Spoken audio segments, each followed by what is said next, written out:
Ayahuasca. Ayahuasca. Ayahuasca. Ayahuasca. Ayahuasca. Ayahuasca. Ayahuasca. Ayahuasca. Ayahuasca. Ayahuasca. Ayahuasca. Ayahuasca. Ayahuasca, I say. Ayahuasca.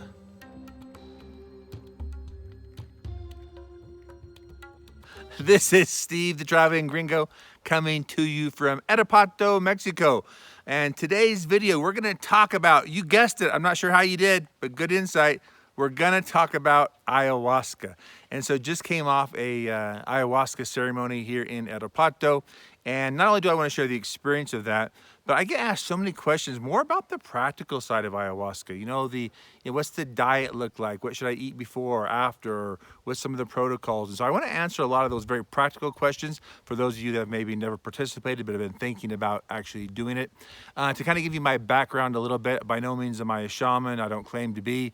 I have done ayahuasca many times over the last several years, and I have done it with multiple different shamans as well. Matter of fact, shamans from 3 different countries. So I've done it with shamans from Peru, with Colombia, and then also with Mexican shamans. And typically they go down and live down there with indigenous tribes for a period of time and learn and things along that line. So I'll give you both the practical side, the diet and all that kind of stuff, what to expect that way.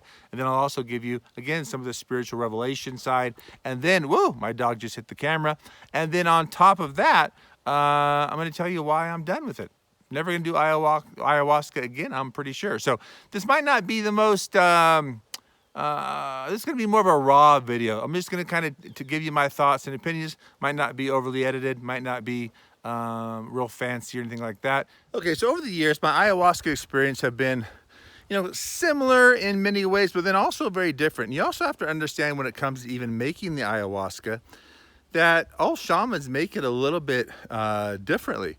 And so it's primarily comprised of 2 different plants, but there's different variants of the plants, different alkaloid levels. There are other plants that can get put in, different consistencies and such. And so again, as I mentioned, this past weekend I did ayahuasca with a shaman from Colombia, and so he was here in Mexico.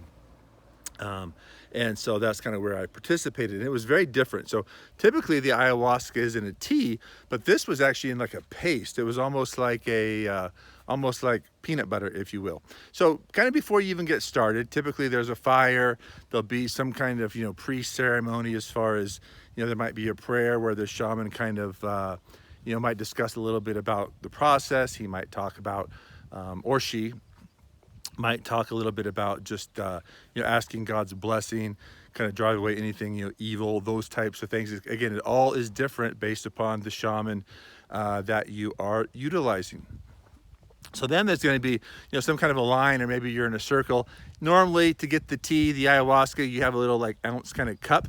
They give you about an ounce to start typically. Again, this was very different. They gave you a spoon, a plastic spoon, and he dug it out of like, if you imagine a huge peanut butter jar, he's digging out this paste, and you have to actually, it's like you're eating it rather than the typical drinking.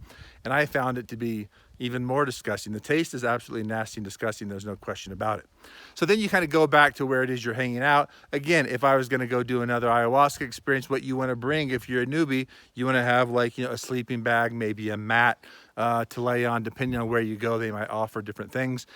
I don't typically go to, the big ceremonial ritual halls. I've kind of gone with individual shamans for a night rather than the retreats. I will say this about the ayahuasca experience. Since I've started doing it many years ago, it's gotten a lot more expensive. It's literally doubled in price. And there is, a real business side to ayahuasca. And so that doesn't mean I think everybody in it is bad or anything along that line. By no means. Ayahuasca has been very beneficial in my own journey. Just kind of keep that aware. There is definitely a business side, I think, in many cases in the ayahuasca world these days, because it's become so very popular. So kind of depending on where you're going. But if you're just going to go for a night, you're going out in the wilderness somewhere with a shaman, you would want to bring, some sleeping bag, again, blankets, something like that, pillow, because you're going to be laying down. You want to be able to make sure you're keeping warm if it's a bit cool out, that type of thing. Okay, so I would also bring a change of clothes. So here's the thing with ayahuasca is there's a good chance, relatively decent chance, you're going to get sick and purged at some level. So either one, you're going to be throwing up. Some people get diarrhea, some people get both, some people get neither. So it kind of just all depends on you and your experience. And so I would have a change. I bring a change of absolutely everything. I've thrown up all over myself. I've all those types of things. But I'll kind of walk you through the different times and kind of what's happened a little bit more specifically. But have a change of clothes. And then once you take the ayahuasca drink, you're laying back in your little spot. And, you know, depending on the person, again, it could be 30 minutes up to an hour. You know, until your trip really begins. Now, listen, I've never done things like LSD or mushrooms. I've only done ayahuasca. I grew up in a very religious, strict home. You know, drugs are absolutely a no-no. And so I've never done recreational drugs. This is all just, this is a medicine, it's a ceremony. And so, however, friends of mine that I've done ayahuasca with, or I've done both, that type thing, they have told me many times, different people, like you cannot compare the two. It's a completely different experience. And so all I can talk about though is the ayahuasca experience. I can't compare it to, let's say, an acid trip, although to my understanding, very, very, very different experience. So the first few times I did ayahuasca, it was much more psychedelic, we'll say. So there were, you know, I'm seeing all the lights and all the trees are purple and red and blues and kind of like kaleidoscope type experiences. Matter of fact, the first time I did, I was actually on the beach in Cabo San Lucas. And I remember seeing myself in my mother's womb and just feeling that tremendous amount of love that God, universe, energy source has for me. Never felt so loved in all my life. And so it was both a very loving experience as well as it was very psychedelic. Again, colors wild, just like that, you know, the trip of, whoa, man, look at that, you know, that kind of thing. So it's kind of a combination of both. I got nauseated, you know, after I took it, before I went in, never threw up, didn't have any issues like that. At the end of the night, when I went back home, you know, my bathroom experience was a little interesting. But other than that, you know, it was all good. And then I remember another time, here's another thing about ayahuasca, is I've probably forgotten 75% of the things that have happened in ayahuasca experiences. And I'll talk more about that in a moment. But another time on ayahuasca experience, I would say much of it was very sexual, and not in a sexual in like a dirty way. But here's what was interesting about that one. And I actually talked to the shaman afterwards kind of about it, but that one was very, it started out where I almost had like an encounter with Jesus, if you will. And again, growing up in a very Christian home, very, very strict religious home, to go from, you know, seeing Jesus to this bizarre sexual experience. And when I say bizarre sexual experience, it was like my whole body was orgasmic, if you will. Like my, you know, like my whole body was a sexual organ. Like my arm was equally, you know, as sensitive as a genital type thing. And so, and I remember in the first few minutes of that thinking, man, this is supposed to be a spiritual experience, and here I am thinking about sex. I must be bad. You know, that was kind of what I was thinking. And then, of course, you know, within seconds it was, no, this is pure energy. This is pure love, pure light. And it was a beautiful experience. But that was a majority of my night was that. And I would say I probably had, and I can't believe I'm really even saying this or sharing this, but I probably had 100 orgasms in that experience. And when I say orgasms, it was like a mental orgasm, if you will. But I'll tell you what, 10 times better. Now, let me change that. 100 times better than any sex I've ever had in my life. So it was an amazing experience, very interesting, very, very different. But it's still very psychedelic as well. Saw a lot of things, much more psychedelic. As I continued on the path, though, I ended up having a very, very bad ayahuasca experience. And that time I kind of said, I'm not doing this anymore. And so it was, when I say it was a bad experience, I don't think any ayahuasca experience is bad per se. I think it's what you need. I'm just saying it was a very uncomfortable. It was a dark process. And I remember going into that one, and that one was when I was really into, you know, like thoughts become things, and how does that really work, and the science behind, you know, your mind and the learning process of that. And I remember going into that with an intent. And by the way, whenever you go into an ayahuasca experience, you always want to go in with an intent. You know, you want to go in with something that is, that you want to learn or grow or heal or something to that effect. You know, I want to get rid of things that no longer serve me. You know, I want whatever that intent is for you. And so I went in with the intent of really understanding how the whole thing, how our whole mind really does work, kind of like, the truth of the universe kind of stuff. And I remember I had taken a friend of mine, who was my assistant at the time, and she was laying next to me, and she got into her trip very, very quickly, and I still hadn't started. But we'd of course both taken the medicine, and she's crying and laughing and throwing up, and I'm trying to. And again, I'll share in a moment about some of the negatives that I've experienced, but I remember my mind like kind of thinking like I wish she'd be quiet, because she kept like I would start to go in, and then I'd hear her, and it would just mess me all up. And so I remember kind of like, and people are start throwing up, and I'm like, gosh, what's up with everybody throwing up? Like I don't ever throw up doing this, and I kind of got into a really weird, funky mental state, which I didn't really understand why I did, and I didn't really check it. I was already kind of starting to go out, and so I remember moving outside, and I immediately then went into the trip, and I saw in my mind like almost like neuron connections in my brain, and I saw it fire up like a spark, and it was like almost an angry spark, and it was, why are they throwing up? You shouldn't throw up right now. You're bothering me. And I saw it go through my brain, go down, and then all of a sudden I started throwing up. And it was kind of like answering my question, how does a thought become a thing? How does a thought produce an emotion produce an action produce a result? And so I was like seeing this in this kind of vision. And that night I went on for the entire night was brutal. It was very dark, if you will. And a lot of things I can't remember, but I'll give you one example that I do remember very clearly. And that was some kind of, we'll call it past sins of my family, ancestral healing that needed to take place.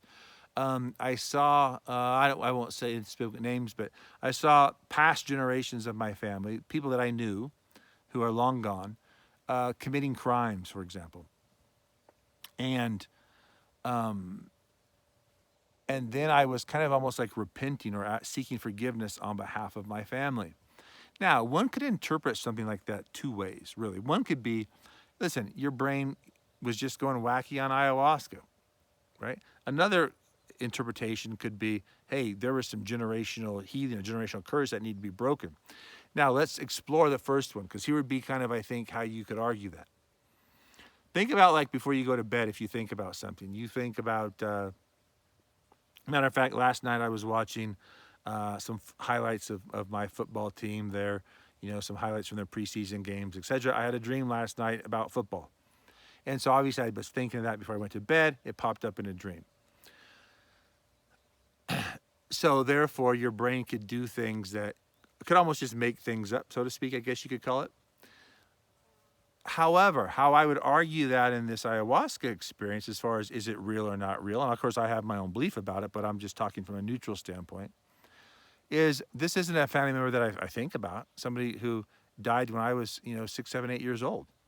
It was, someone who I've met 4 or 5 times in my life, someone who I never even would not only think about, who's in my mind, but if I did think about him, I sure never would have thought he was committing crimes. No one ever said to me, hey, Steve, this person used to X, Y, and Z, and then all of a sudden I go into an ayahuasca experience and have that. Or like you have a dream about what somebody told you. It wasn't like that. Something I never think about, and if I did think about, I sure never would have that thought process. So something came up. The other thing I'll say, and this was in that same night, I remember at some point, like almost casting out or kind of like, saying things like cancer, get out of me. Diabetes, get out of me. Like, it wasn't that I've been diagnosed with any of those things, but like, I don't know if those were the cells, maybe I had something I didn't know I had. I don't know. But in other words, I was saying those things not in my own thinking, rational mind, but like, not even in my subconscious mind. I think it's like almost like, well, the true you, the real source of you, almost takes over and acts. And so it's not like you're necessarily thinking you're saying these things. And then, of course, when I say saying these things, I'm not necessarily saying you say them audibly. I think you're saying them almost internally, mentally, that kind of a thing. So that was a very dark night, and I threw up consistently that night. I remember at one point even asking the shaman, like, please make this stop. It was brutal. It was like going to war, like almost like a spiritual war for my soul, if you will. And during that night, I'd said many times, I'm never doing this again. I'm never doing this again. I'm never doing this again. Like I was so like, no way I'm putting myself through this. And sometime later, I remember asking Mother Ayahuasca, like, please let's stop. Like if you stop this now, I was so sick and so forth. If you stop this now, I'll come back and do it again. And I heard this voice basically saying, no, you already said you're not doing this again. We're getting it done now. No, no, no, I'll do it again. So after that session, I remember I thought I'm never doing ayahuasca again, but it kind of haunted me to an extent because I said I'd actually do it again. I took a break for probably well over a year, I would say, before I went back and did ayahuasca again. I kind of did it that time to kind of fulfill my promise. Like I said I would do it again, therefore I need to do it again. And so that would have been the last time I did it, 2 times ago. And that was a very different experience. It wasn't nearly as spiritual. As far as the setup goes, we were signing waivers. It was just kind of a strange commercialized experience, I felt like. And so, yes, I had revelations. I actually have a video on that one on my channel here. I'll actually link that in the description if you want to see it.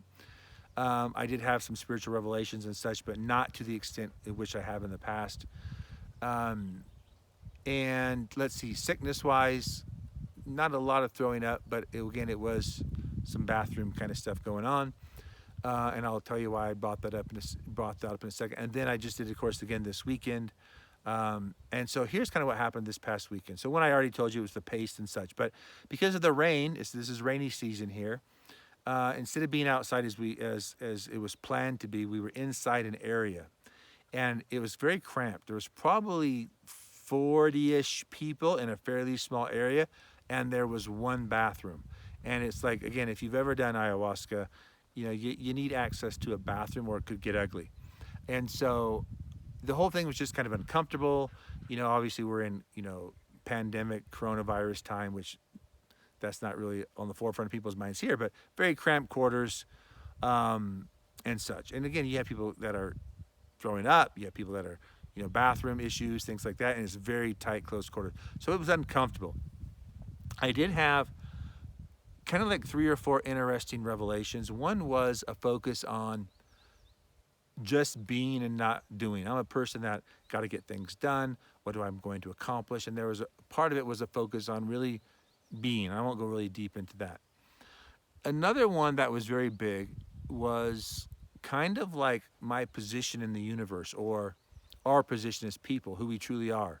And that's been a focus of mine sometime, is that real self-discovery of who we truly are, right? We're not our body, we're not our mind, we're not our thinking. Where do we really fall? What's left when your memory's gone and your future's not there? Let's say, what's really left there? That's the you, right? So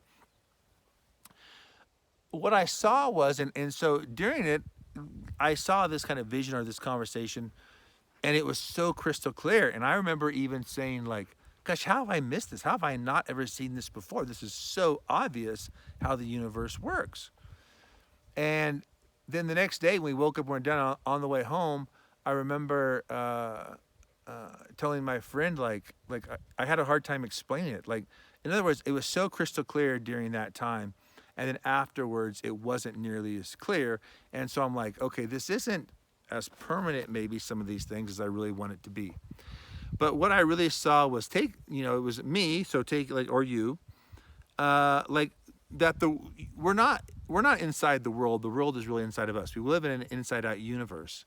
That our experiences, everything's just a perception, right? Everything you see is happening inside of your head, right? It's a reflection of light inside to your brain. So many of your perceptions are based upon past experiences, on subconscious programming. There's all kinds of stuff, right? Things that you've been conditioned to believe, etc.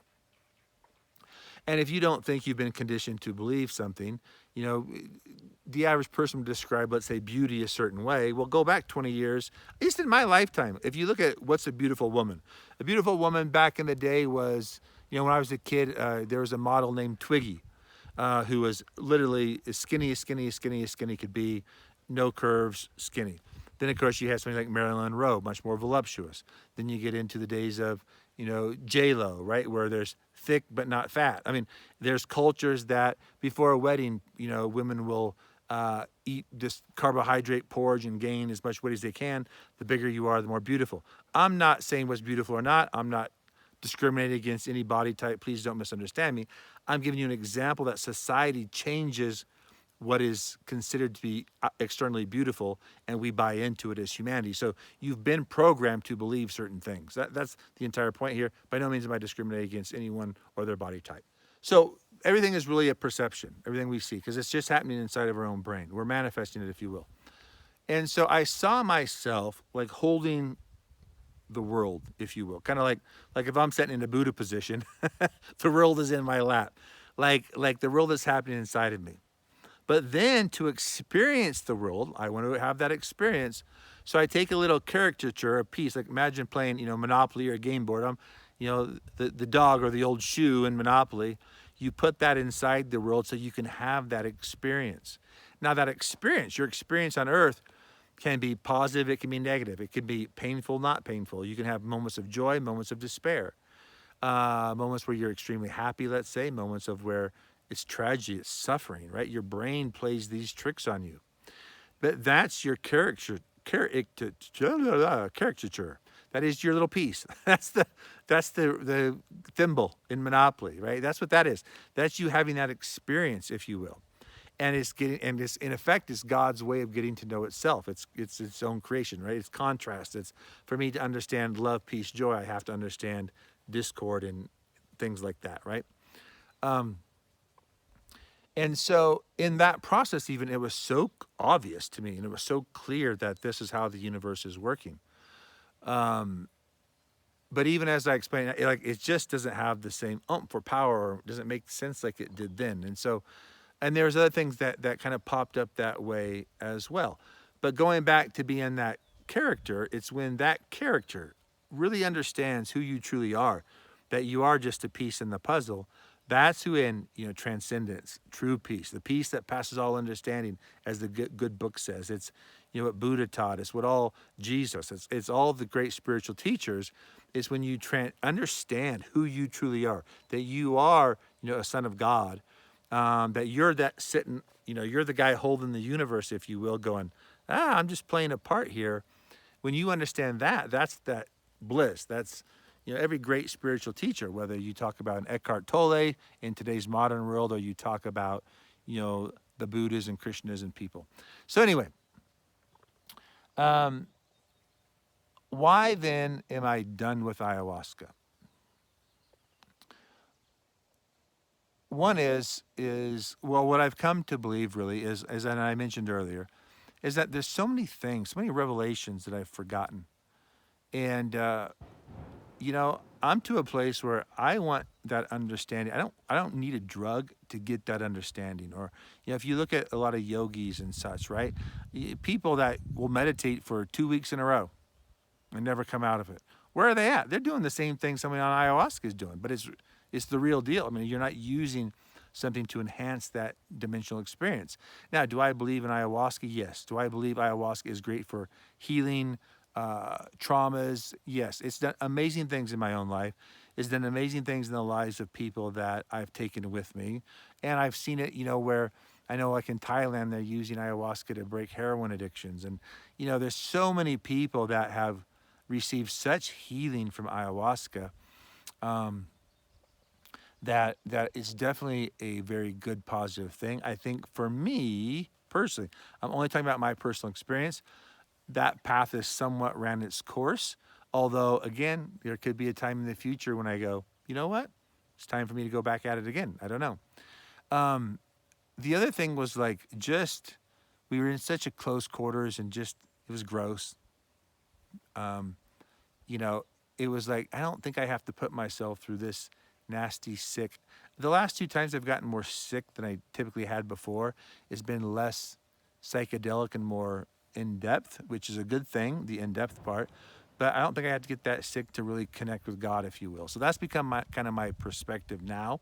Again, do I regret it at all? By no means. It's been a wonderful experience. Even I remember as I was kind of coming out of my trip, I remember kind of thinking, Mother Ayahuasca, Mother Aya, God, universe, of thank you for this experience. you've really put me on a path. You've allowed me to see other dimensions and such, and have experiences that it's given me a much deeper sense or taste of reality that I can get to through my own meditation, through my own spiritual practice and such. And so I definitely believe you can kind of do a lot of those things without that. And that's my journey. That's where I want to go. Again, if you've never done ayahuasca, as long as you're setting an intent, you're not doing it recreationally, I would highly recommend it. What I don't recommend is, I've heard people getting it at home in the mail now, on your couch. Like, that to me is craziness. Do it right. Do it the right way, get the right benefits and such. So a question I've probably been asked more than anything is about diet. So let me tell you what I know about diet. Because there's a lot of different perspectives and some things. But the main thing is eat clean. Eat really clean is much in advance. I'm going to give you the bare minimums though. Here's the bare minimum. I would go 3 days prior to your ceremony as a minimum of no meat. If you did eat a little meat, eat fish. You can do a little bit of fish, maybe 2 days out. Definitely no red meat, definitely no pork, and such. There's multiple reasons for that. Some are spiritual reasons, some are, how long, red meat stays in your system, things like that. There's a practical component as well that, if you want to minimize diarrhea and all that, you want to get your system as cleaned out as possible. The day of the ceremony, I'm only eating, raw fruits and veggies up until about 3 p.m. and then no food at all. So you definitely only want to be on raw foods the day of, and then again, no food after 3. Again, the more out you go, I said a bare minimum 3 days. That's the bare minimum. The more out you can extend. Typically, what I do is about a week out, I am going to just fish about a week out. I'm always conscious of the fact that, I have a ceremony coming up. So that month, even, I want to start eating much cleaner. To go beyond that, let's take alcohol as an example. You really want to, again, no alcohol 3 days prior. That's, again, bare minimum. Really, you want to be probably a week out.